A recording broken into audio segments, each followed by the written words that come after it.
नमस्कार, मैं मेहुल व्यास मयूर जानी पॉडकास्ट पे आपका स्वागत करता हूं। तो चलिए देखते हैं आज की एक क्लिप।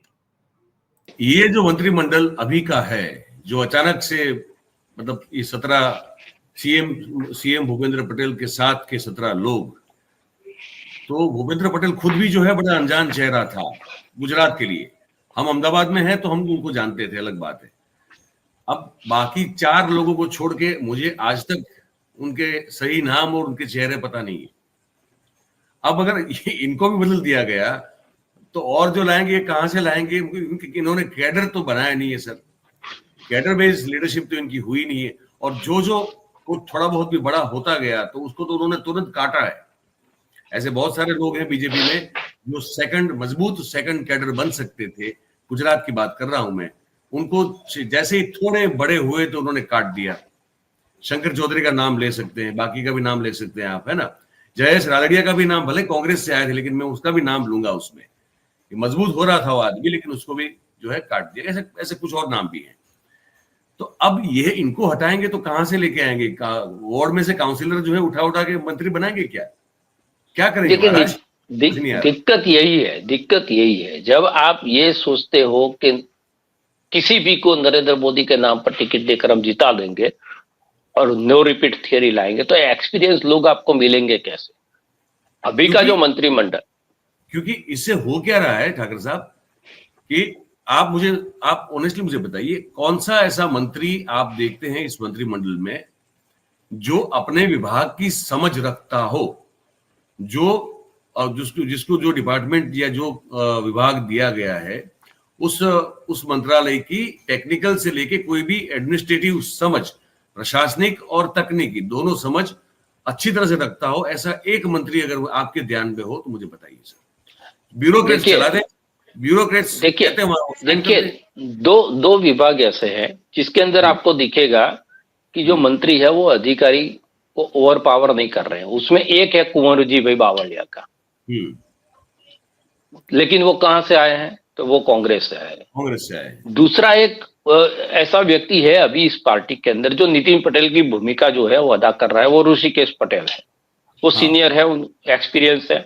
जब भी ब्लंडर हो जाता है तो वो जो आकर प्रेस के सामने बात कर लेते हैं। तो एक डैमेज कंट्रोल की भूमिका के अंदर ऋषिकेश पटेल को रखा गया है।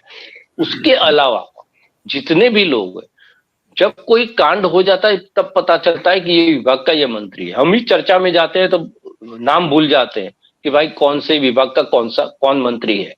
और ये गुजरात की स्थिति नहीं है, ये स्थिति जो है वो केंद्र सरकार की भी है। जब रेलवे के अंदर कुछ हो जाता है तो पता चलता है कि रेलवे मिनिस्टर कौन जी। तो 4-5 लोगों से जब आप सरकार चलाने की कोशिश करते हो तो दो चीजें होती है। एक तो नो रिपीट थियरी नुकसान कहां करती है? आदमी को पता है कि मेरा जो है वो 2 टर्म हो गया है तो तीसरी बार मुझे टिकट मिलने वाला नहीं है, तो वो आखिरी उसका जो टर्म है उसके अंदर पैसे बनाने के अलावा कोई काम नहीं करता कि फिर हम होंगे या नहीं होंगे, और फिर जो है हम आने ही नहीं वाले हैं तो कहां परफॉर्मेंस देना है। दूसरा ये चीज होती है कि हर कॉन्स्टिट्यूएंसी के अंदर ये जो लड़ाई है वो मजबूत हो जाती है कि भाई अब जो है हमारा चांस आएगा, ये तो हट जाएगा। यानी कि इन लोगों ने नियम बनाया है कि 3 बार जो काउंसिलर है उसको चौथी बार टिकट नहीं मिलेगी, 3 बार का जो एमएलए है उसको चौथी बार जो है वो टिकट नहीं मिलेगी। जहां जहां पर ये टर्म खत्म होती है वहां एक लड़ाई नीचे की तरफ शुरू हो जाती है। और कॉरपोरेशन में देखिए आप कैसे कैसे लोगों को जो है स्टैंडिंग कमेटी से लेकर सारी चीजें दे दी गई है, और इसीलिए अधिकारी राज गुजरात में है ये क्यों कहा जा रहा है? खुद हमारे जो सीएम है उनको IAS IPS officer over power कर रहे हैं, उनका भी जो कंट्रोल है वो हम पर नहीं है। तो आप एंटी इनकम्बेंसी को टालने के लिए किसी भी व्यक्ति को बना दो तो उसका खामियाजा जो है वो एडमिनिस्ट्रेशन को भुगतना पड़ता है।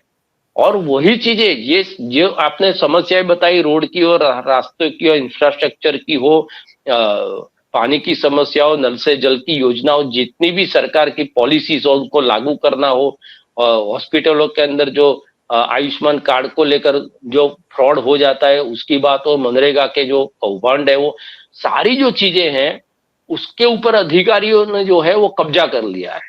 और मंत्री महोदय जो है वो समझ ही नहीं पा रहे हैं कि ये उसमें हो क्या रहा है। तो उससे ये खामियां जो हुआ है, तो कोशिश लेकिन आपने सही कहा, मुझे कोई बता दे कि भूपेंद्र भाई को हटा के दूसरा कोई chief minister Bharatiya Janata party से बनाना है तो किसको बनाएंगे? मेरे दिमाग में कोई नाम नहीं है।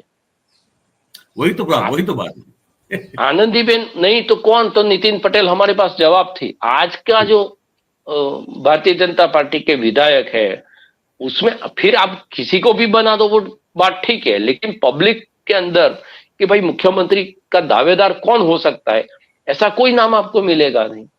तो ये स्थिति है। और अभी हो क्या रहा है, बात खत्म करते हैं हम लोग, लेकिन उससे पहले मेरी जो टिप्पणी है या तो मेरा एक आंकलन मैं बताऊं, बात अभी ये हो रही है, काफी अरसे से हो रही है कि एक होता है कि भाई आप सरकार में बतौर कर्मचारी या तो बतौर अफसर जुड़ो तो आपकी ट्रांसफर हर 3 साल में हो जाती है आमतौर पे, है ना। तो भारतीय जनता पार्टी का गुजरात का मंत्रिमंडल जो है वो उस तरह का हो गया है कि आप आओ 2, 2.5, 3 साल रहो और उसमें आप जितना बना सकते हो बना लो, क्योंकि आपको पता है कि आपको उसके बाद कहीं ना कहीं जाना है। क्योंकि जैसे सरकारी अफसरों की या कर्मचारियों की ट्रांसफर होती है वैसे आपको भी कभी भी बदल दिया जाएगा। तो किसी की ना तो जिम्मेवारी तय होती है ना किसी की जवाबदेही तय होती है। और ये बस एक शो ऑफ चलता रहता है कि हम देखिए अगर नॉन परफॉर्मिंग गवर्नमेंट है या तो मंत्रिमंडल है तो हम यूं बदल सकते हैं। इससे क्या होता है कि एक ब्रावाडो दिखा सकते हैं, मतलब एक ब्रेवरी दिखा सकते हैं कि हम यूं चुटकी में हटा सकते हैं, लेकिन उससे प्रशासनिक रूप से और एडमिनिस्ट्रेटिव पॉइंट ऑफ व्यू से कोई फायदा प्रदेश को नहीं होता है। मयूर भाई, नया विधायक जो पहली बार चुना है उसको विधायक की समस्या समझते 1 साल लग जाता है। उस आदमी को अगर आप मंत्री बना देते हो, अगर वो पढ़ा लिखा है, एडमिनिस्ट्रेशन के अंदर काम किया हुआ कोई आदमी है तो ठीक है। वरना जो है ये यही होता है कि भाई जो अधिकारी आप कोई काम बताओगे तो टेक्निकल कारण बता देंगे, उसमें ये हो सकता है उसमें हो सकता है, फिर जो है जो भी उनको करप्शन करना है ऐसी कोई स्कीम आपके सामने रख देंगे कि भाई ये करना है। आपको जब तक समझ नहीं है तब तक यही होता है। और अभी जो स्थिति बनी हुई है उसमें विधायक क्यों कह रहे हैं कि हमारे काम नहीं हो रहे, कि काम करवा ही नहीं रहे। वो मंत्री के सामने जाते हैं, अपनी जो है वो सिफारिशें पेश करते हैं, अपने जो काम है वो देते हैं। बहुत सारे कामों में ऐसा होता है कि काम जो है वो मंजूर हो जाता है, फिर उनका जॉब कार्ड है उसमें अप्रूवल नहीं होता, तो 1-1, 1.5 साल हो जाते हैं। विधायकों को जो है वो धक्के खाने पड़ रहे हैं। तो अधिकारी नहीं कर रहे हैं, ऊपर से एक पॉलिसी डिसाइड हो जाती है, नीचे आते आते दूसरा लाइजन का एक इतना बड़ा जाल बिछा हुआ है।